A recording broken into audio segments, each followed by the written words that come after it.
Hello everyone, this is Buddha, and inspired by the Diablo 3 beta release that is coming ever so soon, we are hoping, I'm going to start theory crafting with you guys, and I'm hoping for comments from you guys on what you think about this.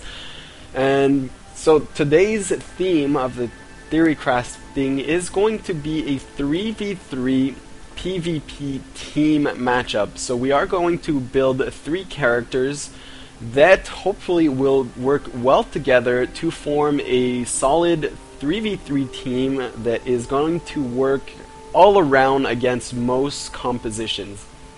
Now, the idea behind this team is going to be a very simple and classic idea in PvP arena. It is going to be a tanker, obviously the barbarian, a spellcaster, the wizard, and an assassin that is going to be the demon hunter in this case. Now, the goal of this global team is going to be the barbarian is going to hopefully make a distraction, while the wizard is obviously going to be kind of a tool around this build. He or she, probably, since the wizard is by default female, I guess. Well, the wizard can do what is needed to support the team, so he is really going to be the flexible character in there. And the demon hunter has the role of the assassin, so he needs to do huge single blows to finish off the opponents and catch them by surprise. Now, obviously, these huge single blows are going to be very difficult to aim. That is why the barbarian and the wizard will be focused on slowing down and stunning opponents so that the demon hunter can actually finish them off quite easily with one huge slow blow. So, without further ado, let's look at our 3 characters. And I did do this quite rapidly. I didn't spend hours and hours on this, so there is still a lot of stuff that can work around and change, but just to give you the general idea, here it is. Now, for the barbarian, obviously the first skill will be leap attack. I do think that most barbarians will have this in their arsenal, especially for PvP, simply to get inside the battle and get there as fast as you can, as well as it does generate a bit of fury. And with the death from above alabaster rune, you can actually stun your enemies and allow the demon hunter to actually get that shot off whenever they can. Also, this works very well with the next skill, which is Frenzy, which buffs up the barbarian's attack as well as generates a lot of fury. And with the Crimson Rune, it actually does a lot of damage. Obviously, you want a skill that does a lot of damage for the barbarian, simply so that the other team doesn't completely ignore him. If you focus too much on making your barbarian too much of a tank, the opponent team will basically ignore him and focus down your demon hunter and your wizard or your other characters, and you don't want that. You really want the barbarian to be the center of attention, which is why he is equipped with leap attack and frenzy. Now, the war cry is just to buff up him and his teammates. This is going to be very good. Increase him armor by 100% for 30 seconds, and the cooldown is only 30 seconds, so basically armor is always going to be 100% better. With the invigorate alabaster rune, you can actually get more life for you and your teammates, as well as regenerate life. So this is basically to make the barbarian the tank. Now, seismic slam is there for a single reason. It is to stun people. It is with the obsidian rune, you have a 100% chance of stunning enemies for 3 seconds. So whenever the demon hunter is ready to pound, to throw that huge attack, that huge killing blow, you can actually seismic slam in one focused direction, stun your enemies to make them easy targets for your allies to actually pick off. Ignore pain, obviously. is going to allow the Barbarian to tank a lot more. With the Alabaster rune, it will also enable the Barbarian to get 40% more life while Ignore Pain is active. Well, it's not 40% more life, but it's 40% of all damage dealt as life, so that is quite good. Now, Wrath of the Berserker is there obviously as a huge ultimate weapon for the Barbarian. If he is in a situation where he needs to do more damage right now, he can always activate this as well. It's going to give him 60% more dodge with the Obsidian rune. So again, that is focused on the Barbarian being this crazy tank inside the action characters. Really, he is focused on getting all the attention and stunning your opponents so that your two allies can actually pick him off. Now, Bloodthirst is going to be 10% of all damage done as life. This is to increase your life by 10%. Increased armor by 100% for Tough as Nails, so that these two are also focused on getting the Barbarian as a tank, while Juggernaut is going to reduce the effects of everything by 20% and recover your maximum life 15% every time an effect is on you. This is so that the Barbarian cannot be stunned. Not that he cannot be stunned, but it is unwise for the opponent team to actually stun or slow down your Barbarian, because it will just give him more life and make him that much more dangerous. That this is actually one of the most important skills, because it will enable the Barbarian to actually stay the center of attention for your opponents, because since you can't stun or freeze him effectively, it is actually going to be a lot more difficult for your opponents to run away from him, and they will keep focusing your Barbarian, hopefully. Now, the Wizard, as I said, is going to be the supporting unit. His goal is to complement your team and deal with anything that your opponent will throw at you. So he is basically the more versatile character in your team. First skill is going to be Magic Missile. It is one of the signature moves, and its main goal is going to be to regenerate. I'm sorry, I'm just going to take this off. Is going to be to regenerate the arcane power for the sorceress. So hopefully your casting speed will be fast enough, and Magic Missile will be able to regenerate whatever you want. This second offensive skill, Ray of Frost, its main goal is to freeze everything on the map. Now, Ray of Frost is obviously going to cost you a bit of arcane power, but you really want to reduce the amount of arcane power that it actually costs, because you will be casting it a lot, as much as you can, just to keep the opposing team on its feet and very slow and very immobile. Now, this will not only help your Demon Hunter to do that final blow, but it will also keep everyone at bay of your Wizard and your Demon Hunter and focused on that melee Barbarian, because the Barbarian is the one that will move the least. And well, since your opponents won't be able to run around for the Wizard or the Demon Hunter, they will focus down the Barbarian. Third and fourth skill are actually very similar, Meteor and Blizzard. Both of these are very powerful skills, and both of these have been enhanced with runes that will increase slow or stun. Now, Comet will actually turn the Meteor into a ice skill and slow enemies down 60%. Now, that is kind of huge. And the Alabaster rune on the Blizzard will actually increase critical strike chance, but what I want to focus on is the 52% chance to be frozen on place for 3 seconds. Now, that is kind of the same thing as stun, but as I said, these two skills are going to be your big expense on arcane power. You want to be able to do them as much as you can. That's why you have two of them. And you really, really, really want to freeze and slow down your enemies. So that is the main focus of these two skills. Now, I know that most of you will say that you can probably replace one of these two by something else. I completely agree with you. I figured that these eventually you might want to cast these two at the exact same time to corner your opponents. That's why you might have two of them. That remains to be debated.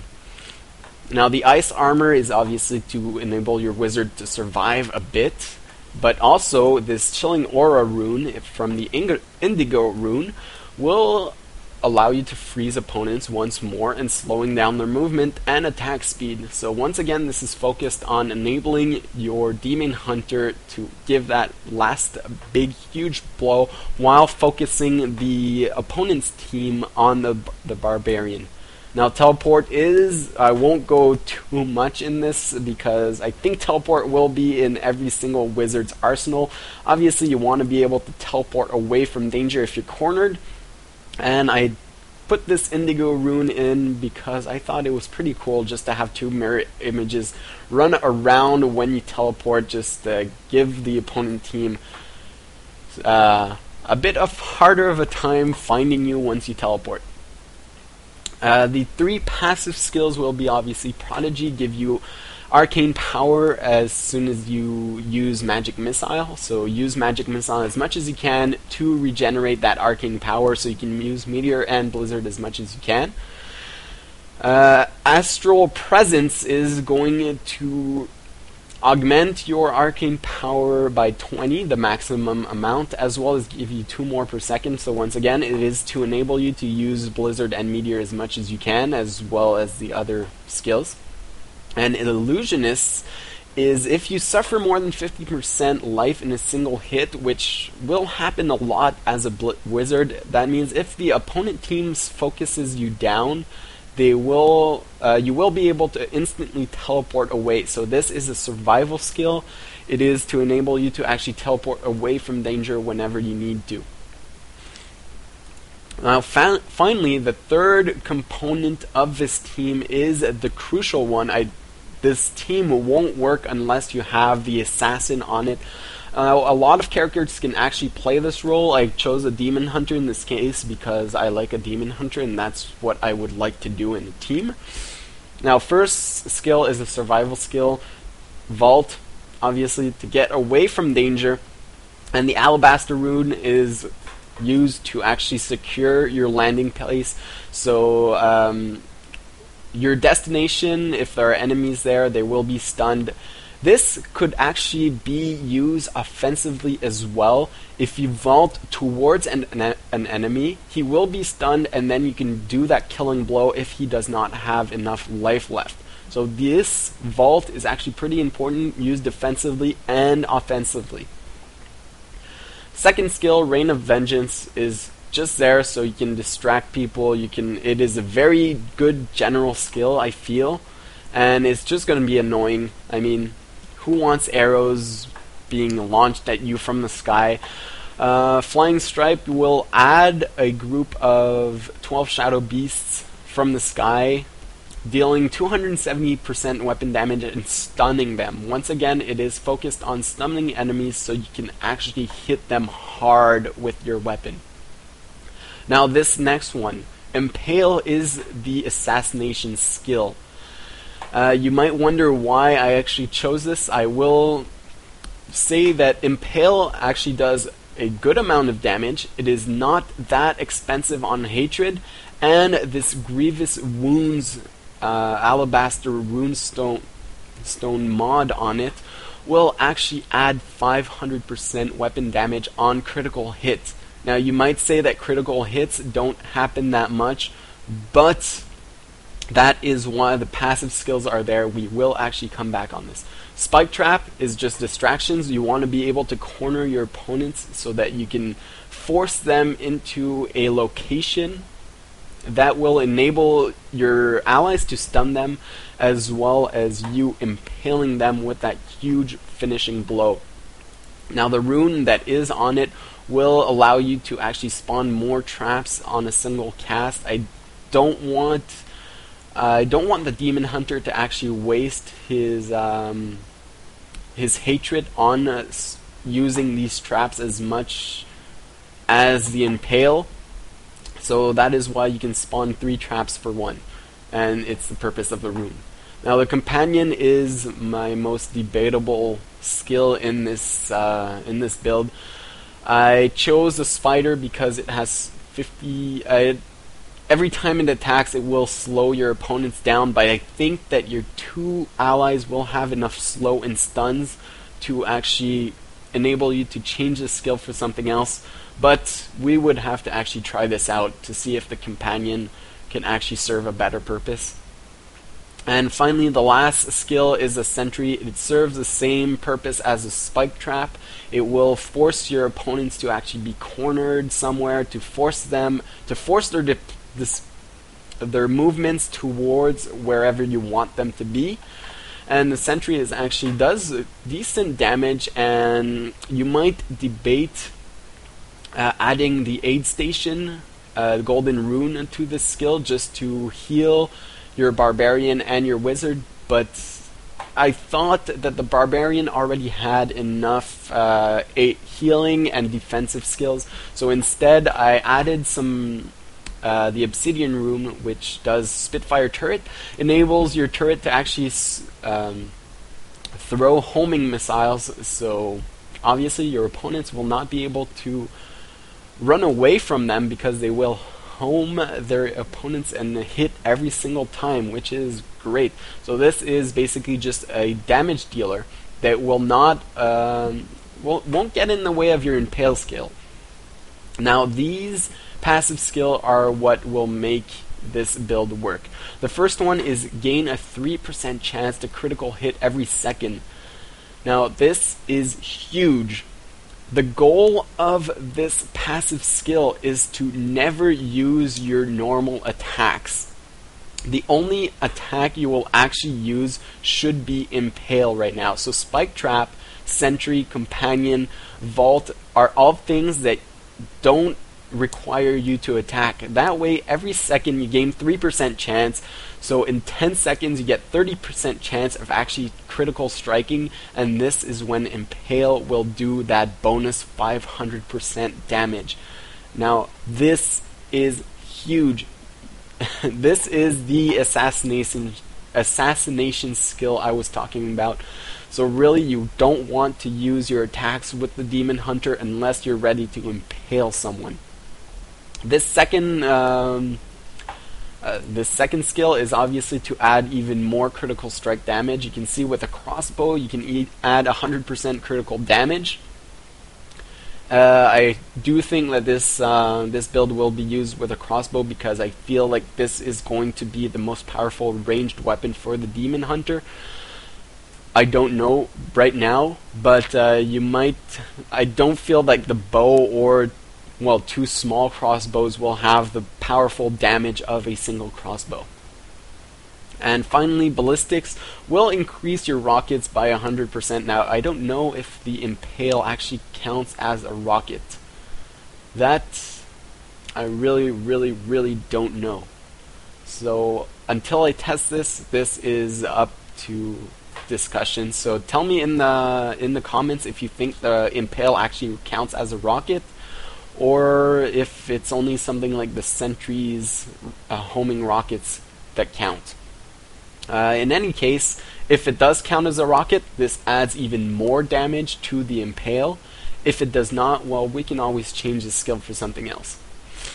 Now, that was it for our team. I would love to see in the comments what you guys think about this theory crafting, and your comments on this 3v3 PvP team build. I will be testing it out, obviously, as soon as Diablo 3 comes out. I cannot wait. And I will be posting as many Diablo 3 videos as I can because I love it. I was such a diehard Diablo 2 fan. I have been waiting for this game to come out for quite some time now. And I have to say that I am sorry if I sound weird today because I am so very sick. But it's not that bad because Diablo 3 is coming soon. So thanks for watching, guys, and until next time, this was Buddha.